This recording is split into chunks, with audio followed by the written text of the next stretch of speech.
तो हेलो दोस्तों, स्वागत है आपका अर्जुन मैथ्स पर। आज हम लोग अपनी जो पिछली वाली क्लास थी जिसमें हमने आपको बताया था सेंटेंस क्या है, आपका complex sentence, compound sentence, word क्या है, उसी क्लास को आगे बढ़ाते हैं और देखते हैं कि आज हम लोग क्या पढ़ने वाले हैं। आज हम आपके लिए लेकर आए हैं पार्ट ऑफ स्पीच की एक बहुत ही प्यारी सी क्लास जो कि आपका बोर्ड एग्ज़ाम में बहुत हेल्प करेगा। ये जो आपका क्लास होने वाली है ये क्लास 10th और 12th के बच्चों के लिए है जो कि 2025 में यूपी बोर्ड का एग्ज़ाम देंगे और बहुत अच्छे अंकों से पास होंगे। तो चलिए आज हम देखते हैं कि हमारा ये जो पार्ट ऑफ स्पीच है उसकी क्लास में क्या क्या होने वाला है। तो सबसे पहले आपका पार्ट ऑफ स्पीच है क्या, इसके बारे में डिस्कशन कर लेते हैं। देखिए, पार्ट ऑफ स्पीच है क्या, जो आपका सेंटेंस होता है यानी वाक्य जो होता है आपका वो शब्दों से बना होता है। आप जानते हो शब्द किसे कहते हैं? ऐसे अक्षरों का समूह जिनका कुछ न कुछ अर्थ निकलता हो। जैसे हमने बताया था आपसे काऊ, बॉय, गुड, ये सभी क्या हैं? ये सभी आपके वर्ड हैं, मतलब शब्द हैं। इन्हीं शब्दों के प्रयोग से हम लोग वाक्य बनाते हैं। वाक्य क्या है? शब्दों का एक सार्थक समूह है जो कुछ न कुछ पूरा का पूरा अर्थ देता है। जैसे राम जाता है, सीता गाती है, वह खेलता है, ये सब क्या है? ये सब वाक्य हैं, ठीक है। और ये किससे मिलकर बने हैं? शब्दों से मिलकर बने हैं। तो शब्दों का अपना एक स्थान होता है। अगर आप शब्दों का उचित प्रयोग नहीं करेंगे तो आपका वाक्य जो है वो गलत हो जाएगा। जैसे देखिए, हम एक शब्द उच्चारित कर रहे हैं, राम जाता है, फिर हमने कहा जाता है राम। अब देखिए दोनों में क्या हो गया? दोनों में फ़र्क है। एक तो आपको समझ में आ रहा है कि राम जाता है मतलब राम जा रहा है, ठीक है, उसका अर्थ आप आसानी से निकाल ले रहे हो। लेकिन जाता है राम, इसका अर्थ आसानी से आप नहीं निकाल पाओगे, ठीक है।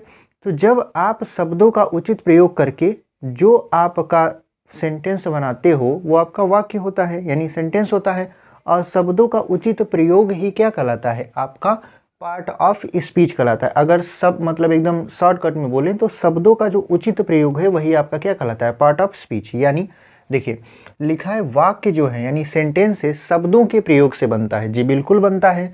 प्रयोग के अनुसार शब्दों को भिन्न भिन्न भागों में बांटा गया है। यानी जो आपके शब्द होते हैं उनकी कैटेगरी बनी है कि ये शब्द इस कैटेगरी में आएंगे। जैसे हम एक शब्द उच्चारित किए, राम जाता है, तो जब राम जाता है तो इसमें पूछ लेंगे कि ये जाता क्या है, तो आप कहोगे ये क्रिया है सर।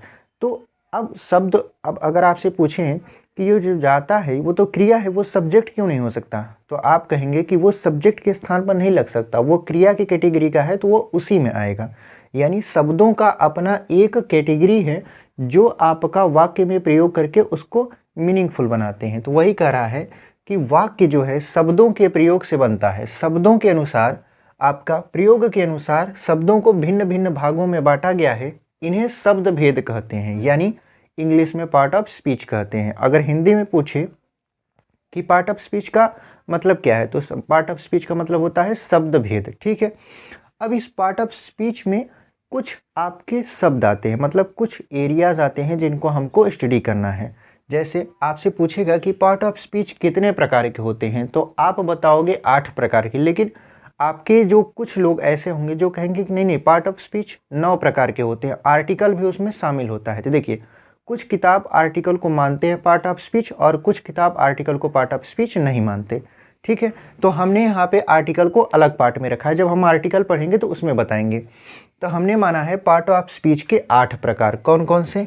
एक तो नाउन है, दूसरा प्रोनाउन, तीसरा आपका वर्ब है, और उसके बाद एडवर्ब है, फिर है आपका एडजेक्टिव, उसके बाद प्रीपोजिशन, उसके बाद कंजक्शन, उसके बाद इंटरजेक्शन। देखिए, ये जो नाउन है, नाउन का मतलब संज्ञा, प्रोनाउन मतलब सर्वनाम, वर्ब का मतलब क्रिया, एडवर्ब मतलब क्रिया विशेषण, एडजेक्टिव का मतलब विशेषण होता है आपका, प्रीपोजिशन का मतलब होता है संबंध सूचक अव्यय। देखिए, कंजक्शन का मतलब संयोजक या समुच्चय बोधक अव्यय होता है। उसके बाद इंटरजेक्शन का मतलब होता है आपका विस्मय सूचक अव्यय। अच्छा, एक बात ध्यान में रखिएगा, यहाँ पर एक शब्द लगा आ रहा है अव्यय, बार बार हम अव्यय बोल रहे हैं। इन सभी में अव्यय नहीं आया, इन सभी में अव्यय आया है। तो अव्यय का मतलब क्या होता है? देखिए, अव्यय का मतलब ये होता है कि जो एकदम अचर बने रहे। जैसे आप मैथ में पढ़ते हो तो मैथ में पढ़े होगे चर राशि और अचर राशि।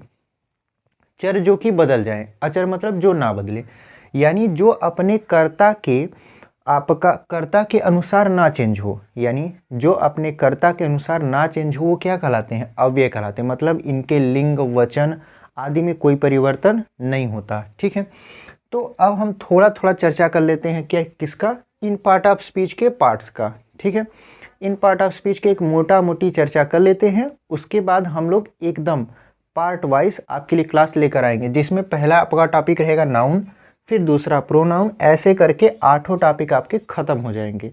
तो वीडियो में बने हैं तो चैनल को ज़रूर सब्सक्राइब करके जाइए, क्योंकि आने वाली जो वीडियो है उसमें आपको पूरी की पूरी इन्फॉर्मेशन दी जाएगी इन सभी के बारे में। तो देखिए, सबसे पहले अगर हम ओवरव्यू देखें नाउन का, तो नाउन क्या है? देखा है संज्ञा। नाउन का मतलब क्या होता है? संज्ञा। संज्ञा आखिर है क्या? देखिए, संज्ञा का मतलब होता है नेमिंग वर्ड, यानी ऐसी चीज़ें जिनका कुछ न कुछ नाम होता है। संसार में जो भी चीज़ें हैं जिनका नाम है वो सभी क्या है? संज्ञा है। जैसे अगर आप इसको बोलोगे बोर्ड, तो ये भी आपका क्या है? नाउन है। जैसे आपका मान लेते हैं कोई कुर्सी रखा है, तो कुर्सी आप कहोगे तो वो भी क्या है? नाउन है। किसी व्यक्ति को आप पुकार रहे हो, जैसे मान लेते हैं कह दिए कि राहुल, तो राहुल भी क्या है? एक प्रकार का नाम है। ठीक है, जैसे सीता नाम है।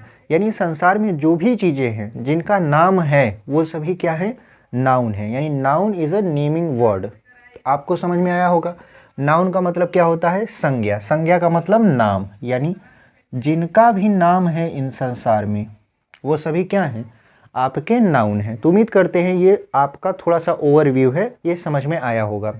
अब जैसे प्रोनाउन, प्रोनाउन क्या है? प्रोनाउन का मतलब होता है सर्वनाम। ठीक है, सर्वनाम क्या है? देखिए, यहाँ पे नाउन लिखा है और नाउन से पहले है आपका प्रो, यानी कहीं ना कहीं ये नाउन से जुड़ा हुआ है। यानी ये जो प्रोनाउन है ये क्या है? सर्वनाम।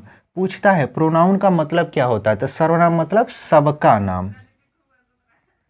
इसका मतलब क्या हो जाएगा? सबका नाम। यानी सबका नाम का मतलब ये होता है कि जो आपके संज्ञा है, संज्ञा को रिप्लेस करके जो चीज़ें आती हैं उसके स्थान पर, वो क्या कहलाता है? आपका सर्वनाम कहलाता है। देखिए कैसे?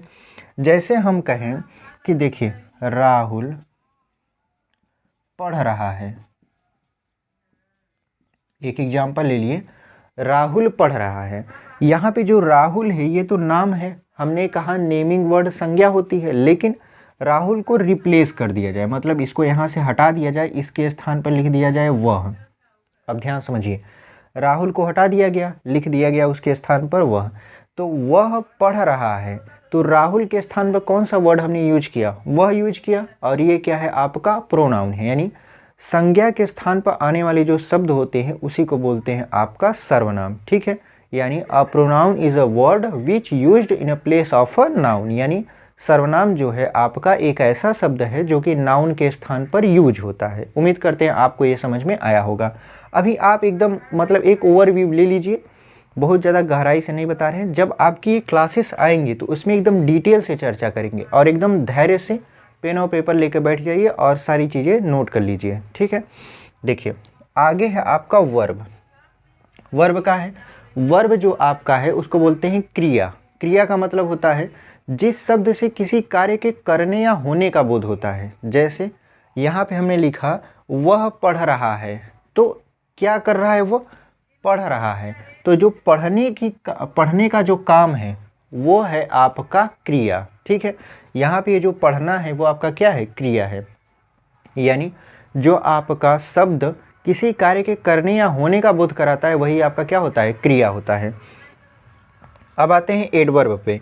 एडवर्ब क्या है? एडवर्ब है क्रिया विशेषण। क्रिया विशेषण का मतलब ये होता है जो क्रिया की विशेषता बताता है। विशेषता कैसे बताएगा? जैसे यहाँ पे हम लिख दे रहे हैं घोड़ा, देखिए ध्यान से, घोड़ा दौड़ रहा है, हमने लिखा घोड़ा दौड़ रहा है। ठीक है, लेकिन इसमें थोड़ा सा चेंजेस कर दिए। लिखिए घोड़ा तेज दौड़ रहा है। घोड़ा क्या कर रहा है? तेज दौड़ रहा है। तो यहाँ पे हमने पहला शब्द लिखा घोड़ा दौड़ रहा है, दूसरा शब्द लिखा घोड़ा तेज दौड़ रहा है।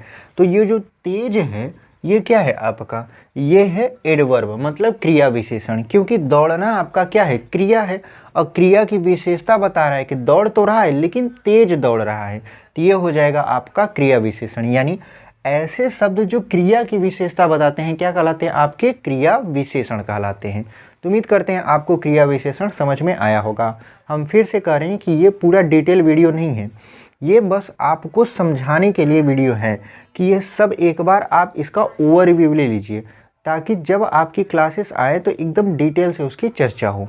ठीक है, अब देखते हैं आपका एडजेक्टिव। एडजेक्टिव आखिर है क्या? एडजेक्टिव को बोलते हैं विशेषण। विशेषण क्या होता है?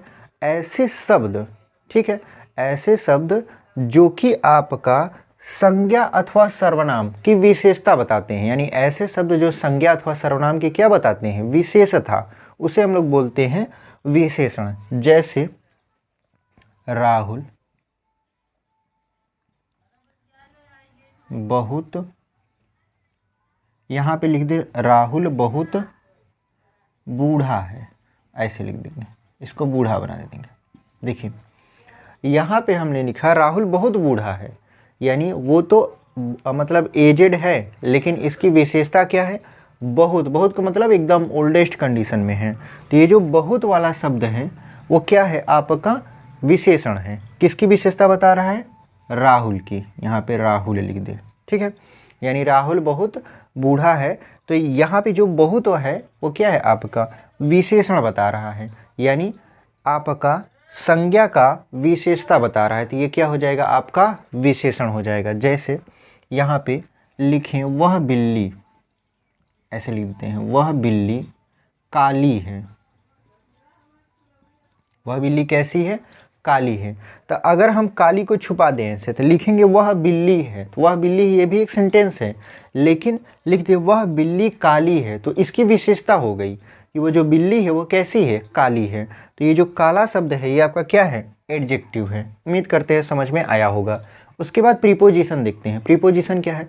प्रीपोजिशन को बोलते हैं संबंध सूचक अव्यय। यानी इसमें देखिए लिखा है संबंध सूचक। संबंध क्या होता है? संबंध का मतलब होता है रिलेशन। यानी ये क्या करता है? ये शब्दों के बीच रिलेशन को बनाए रखता है। जैसे वह कुएं में कूद गया, देखिए यहाँ पे लिख दिया एक शब्द, वह कुएं में कूद गया, या वह नदी में कूद गया, वह नदी में कूद गया है, ऐसे लिख दें वह नदी में कूद गया है। तो यहाँ पे देखिए वह नदी में कूद गया है, तो नदी में कौन कूदा? वह कूदा। और ये बता कौन रहा? ये मैं बता रहा है, ठीक है। यानी ये जो शब्द में है ये क्या है? आपका प्रीपोजिशन है। यानी जो शब्द वाक्य में प्रयोग करके संबंध को बनाए रखता है वो क्या कहलाता है? आपका प्रीपोजिशन कहलाता है। जैसे वह नदी में कूद गया, यानी ये बता रहा है, जो मैं वो ये बता रहा है कि वह जो था वो नदी में कूद गया। अगर में का प्रयोग ना करें तो सेंटेंस ही अधूरा है, ठीक है। तो ये रहा आपका प्रीपोजिशन। इसकी भी क्लासेस आएंगे तो इसको डिटेल में चर्चा कर लेंगे। उसके बाद आता है कंजक्शन। कंजक्शन का मतलब होता है संयोजक। संयोजक का मतलब होता है जो जोड़ता है, ठीक है। क्या करता है? जो जोड़ता है। जैसे संयोजक समुच्चय बोधक अव्यय। कंजक्शन जैसे यहाँ पे एक शब्द होता है, हिंदी में बताते हैं, वो क्या है? जैसे राधा गई, यहाँ लिखते हैं गई, और राम आ गया, ठीक है।